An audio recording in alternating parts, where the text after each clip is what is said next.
Samantala, patuloy po naman ang pagtaas ng level ng tubig sa Marikina River.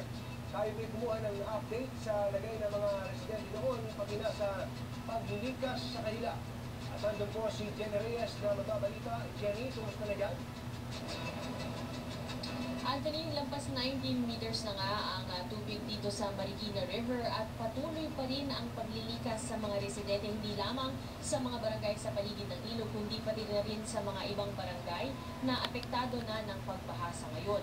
Parami na rin ang tao dito sa ibabaw ng tulay na nag-aabang o nagbabantay sa pagtaas ng tubig at medyo sumisigip na nga. Nakatanggap din tayo ng ilang reports na nag-umpisa na rin bumaha sa May Provident Village na isa sa pinakatinamaang lugar dito sa Marikina noong tumama si Ondoy. Sa ngayon ay masyado nang mabilis ang pagtaas ng tubig. Unti-unti na nga kailangan tayong umalis dito sa pwesto natin, Anthony, dahil palapit na ng palapit ang tubig sa mga kabahayan. At mas malakas na rin ang current ngayon kumpara kanina.